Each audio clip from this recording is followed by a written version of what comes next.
विष्णु ने नरसिंह अवतार लेकर हिरण्यकश्यप का वध किया था।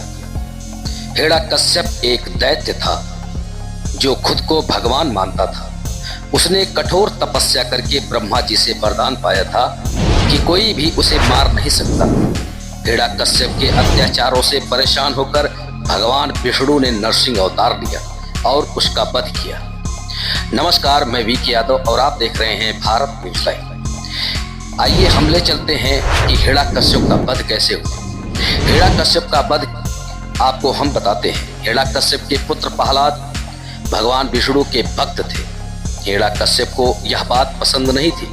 हिरण्यकश्यप ने कई बार प्रहलाद का वध करने की कोशिश की, लेकिन वह असफल रहा। एक दिन हिरण्यकश्यप ने प्रहलाद से कहा कि तुम्हारे भगवान कहाँ हैं? तो प्रहलाद ने कहा कि वह खंभे में है। हिरण्यकश्यप ने खंभे पर मारना शुरू कर दिया। तभी भगवान नरसिंह खंभे फाड़ कर बाहर आए और हिरण्यकश्यप का वध कर दिया। नरसिंह ने हिरण्यकश्यप को अपनी जांघों पर मारा। नरसिंह ने अपने नाखूनों से हिरण्यकश्यप की छाती चीर दी। भगवान विष्णु के नरसिंह अवतार ने किया हिरण्यकश्यप का वध। हिरण्यकश्यप के महल के प्रवेश द्वार की चौखट पर, जो न घर का बाहर था न भीतर था, न दिन था न रात था, आधा पशु जो न नर था न पशु, भगवान विष्णु ने नरसिंह के रूप में अपने लंबे तेज नाखूनों से, न शास्त्र थे न अस्त्र थे, उसका पेट चीरकर हिरण्यकश्यप को मार डाला। यह श्री मद् भगवत की अमृत वर्षा जनपद अयोध्या के बीकापुर क्षेत्र के ग्राम सभा कनावा में श्री महेश तिवारी के यहाँ कथावाचक पंडित श्री अरविंद तिवारी जी के मुखारबिंद से हो रही है। आइए हम आपको कथा की तरफ ले चलते हैं। हिरण्यकश्यप कितना क्रोधाया कि कितना पागल है ये, हमको समझा रहा है कि खंभे में कई भगवान हुआ करते हैं। क्रोध में आके उसी खंभे पर तलवार से जबरदस्त प्रहार किया। देखिए, श्री सुखदेव महाराज ने महाराज परीक्षित को गाथा सुनाते हुए कहा, भगवान नृसिंह तो कहीं से प्रकट हो सकते थे। भगवान नृसिंह तो कहीं से प्रकट हो सकते थे, लेकिन चूंकि उनके परम भागवत भक्त प्रहलाद ने कहा इस खंभे में है। सत्यम विधातुम निज भेदभासुतम, सत्यम विधातुम निज भेदभासुतम, व्याप्तिं च भूतेषु अखिलेषु चात्मनः, अदृश्यतां भूतमद्वहन् अस्तब्धेन सभायां न मृगं न मानुषम्। जैसे तलवार का प्रहार किया, वैसे उसी खंभे से घर घर घर घर की आवाज आनी प्रारंभ हो गई। ऐसा प्रतीत हो रहा था से ब्रह्मांड फटने वाला है। क्योंकि हिरण्यकश्यप का जो घर था वो गुंबद में बना हुआ था।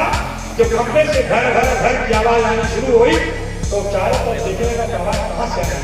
इधर देखे तो आप लगे आवाज इधर से आए, इधर देखे तो लगे आवाज इधर से आई, घड़ी पैदा होती थी। तीसरी बार जब इधर देखा, क्योंकि हिरण्यकश्यप के खंभों में मणियां लगी हुई थी, तीसरी बार इधर देखा तब तक नृसिंह भगवान का प्रकट हो चुका था। वो चित्र जो था उसी मणियों को दिखाई देने लगा। हिरण्यकश्यप बोल रहा, नायं नरो नापितृगो विचित्रम, नायं नरो नापितृगो विचित्रम, अहो मे रूपम। ये तो केवल मनुष्य नहीं है, ये केवल जानवर भी नहीं है, ये तो मनुष्य जानवर का मिला जुला रूप है, एक क्या है। ऐसा आगे जैसे घूमा तब तक नृसिंह भगवान प्रकट हो चुके थे। ऐसा था उसकी गर्दन मारा, एक हाथ मारने से हिरण्यकश्यप नृसिंह भगवान की गोद में धराशायी। नृसिंह भगवान ने कहा, राक्षस राज, तुम्हारा खेल खत्म हो गया, तुम्हारा खेल खत्म। बोलो ये दिन है कि रात? कहा नहीं, तो गोधूली की बेला, ये तो गोधूली की बेला। कहा तुम घर के अंदर हो कि बाहर हो? नहीं, तो तुम एक चौखट पर हो। कहा तुम धरती में हो कि आकाश में हो? कहा आपकी गोद में हो। धरती में आकाश में हो, आपकी गोद में हो। कहा मेरे हाथ में कोई ऐसा दिखाई पड़ रहा है? नहीं। कहा राक्षस राज, इसी बल पर तुमने मेरे परम भागवत भक्त प्रहलाद को इतना सताया। इतना कहते कहते कृष्ण भगवान का क्रोध से उनका चेहरा तमतमा आया और उसी अपने हाथ के नाखूनों से हिरण्यकश्यप की छाती को कर्र से फाड़ दिया। और जैसे हिरण्यकश्यप की छाती को फाड़ा, वैसे उसकी छाती से ऐसा खून की धारा निकली। नृसिंह भगवान उसी खून की धारा को पीने लगे। जो जो खून की धारा को पीते जाते थे, जो जो उनका रौद्र रूप और धारण हो गया, लगा कि संसार को पी जाएंगे, इतना क्रोध हुआ। सारे के सारे हाथ जोड़ करके नाना प्रकार के स्तुतियों से उनको मनाने का, उनको शांत करने का उपाय करने लगे। लेकिन किसी भी देवता के निवेदन करने पर नृसिंह भगवान का क्रोध शांत नहीं हुआ। तब जब सभी देवता फेर हो गए तो ब्रह्मा जी प्रहलाद से बोले, प्रहलाद, आज भगवान नृसिंह तुम्हारी वजह से अवतार लिए, तुम ही इनको शांत कर सकते हो, तो बेटा प्रभु को मनाओ जाकर। जैसे प्रहलाद नृसिंह भगवान के सामने खड़े हुए, अपने भागवत प्रहलाद को देखते जैसे सामने देखा, वैसे धीरे धीरे नृसिंह भगवान का क्रोध शांत हो गया। अपने भुजाओं को फैला करके प्रहलाद को उठा लिया, अपनी गोद में बैठा दिया और अपनी जीभ से उनकी पीठ को चाटने लगे।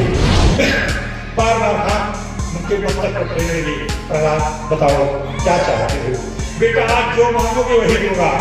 बार बार नृसिंह भगवान मांगने की आज्ञा करने लगे, लेकिन कहा कि हे प्रहलाद, तुम मांगो और मैं तुम्हें दूंगी, इससे पहले मेरी एक बात सुनो। और तुम कह दोगे कि मैंने तुम्हें माफ किया, तभी हमारी तुम्हारी कोई आगे बात होगी। अपन जी प्रभु का कहना चाहते हैं। भगवान नृसिंह ने प्रहलाद से कहा, प्रहलाद, तुम्हारे कष्ट का कारण मैं था, क्योंकि तुम मेरी भक्ति करते थे, इसलिए तुम्हारा पिता तुमको इतना परेशान किया। तुम तो इस देश के राजकुमार थे ही, अपने पिता की बात को मानकर चलते तो ऐसो आराम का उपभोग करते, लेकिन तुम मेरी भक्ति करते थे, तुम्हारे पीड़ा का कारण मैं था। प्रहलाद, मुझको तो और पहले आना चाहिए था, लेकिन मुझसे जो आने में विलंब हुआ, मुझे जो आने में विलंब हुआ, इस विलंब के लिए पहले तुम उसको क्षमा कर दो। तुम पहले कहोगे मैंने क्षमा कर दिया, तभी मेरी कोई बात आपसे आगे होगी। अब प्रहलाद मानो सब झुकाने में ही मौन संतुष्ट हो गई। अब भगवान ने कहा, प्रहलाद, जो मांगना चाहो मांगो। बार बार मांगने के लिए भगवान आज्ञा करने लगे। बार बार प्रहलाद बोल पड़े, प्रभु आपकी कृपा से निरंतर हो रही है, इसी कृपा के अलावा मुझको कुछ नहीं चाहिए। और कुछ करने के बाद कुछ अपेक्षा की जाए, ये तो परिकों का स्वभाव हो गया, ये तो मोल तोल हो गया, ये तो अदला बदली हो गई। मैंने आपकी भक्ति इसलिए नहीं की है कि इसके बदले में आप हमको कोई वस्तु दें, केवल अपनी कृपा दीजिए प्रभु, कृपा के अलावा और कुछ नहीं चाहता हूं। लेकिन जब नृसिंह भगवान बार बार आग्रह करने नहीं, बताओ प्रहलाद क्या चाहिए, बताओ प्रहलाद क्या चाहिए।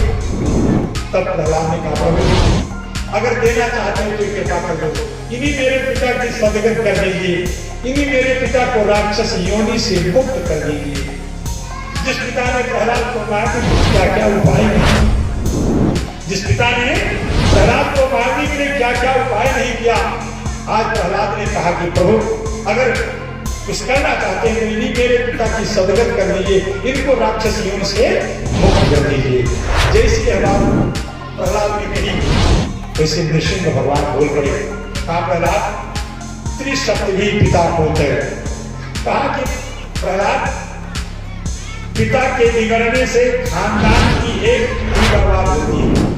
पिता के बिगड़ने से, जैसे पिता के 60 साल हो गए, 65 साल की हो गई, 60-65 साल के अवस्था में किसी पिता के अंदर कोई गलत आदत पड़ गई तो 10-5 साल में समाप्त हो जाए।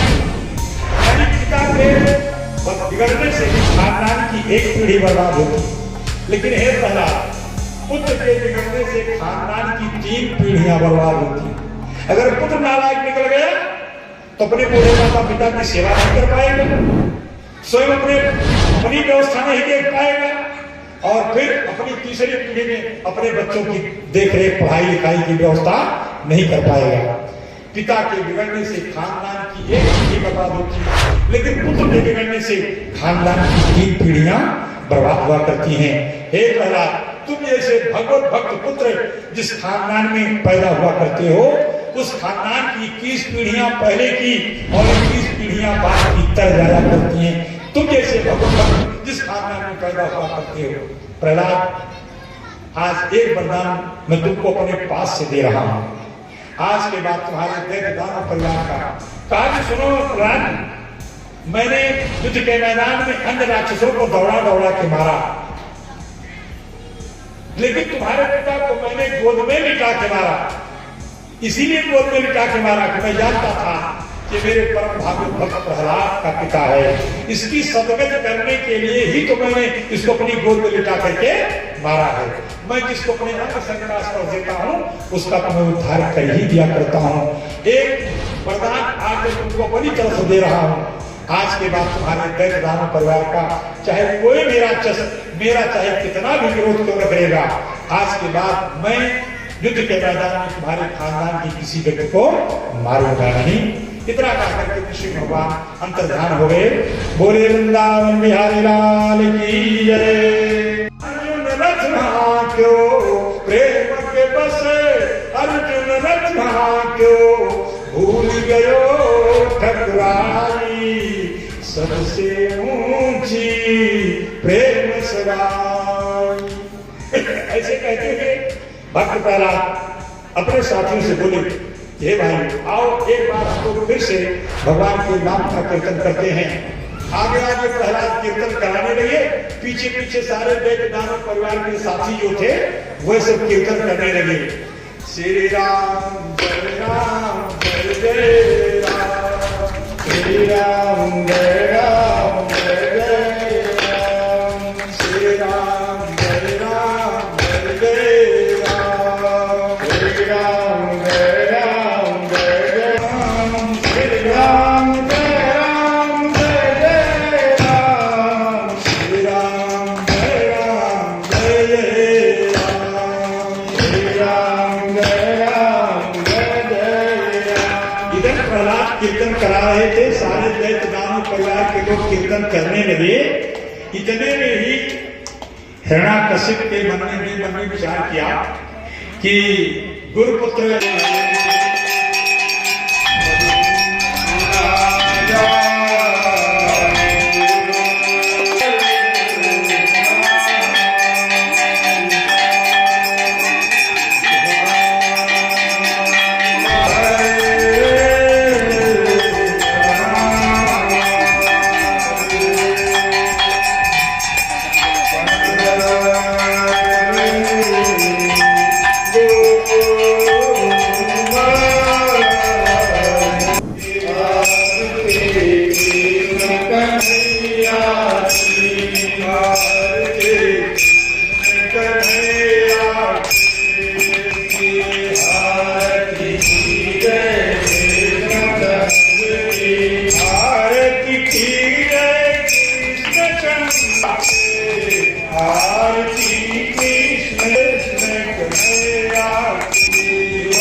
भगवान की, बोले काशी विश्वनाथ भगवान की, बोले सर्व संतन के, बोलोगे प्राणियोगे देश का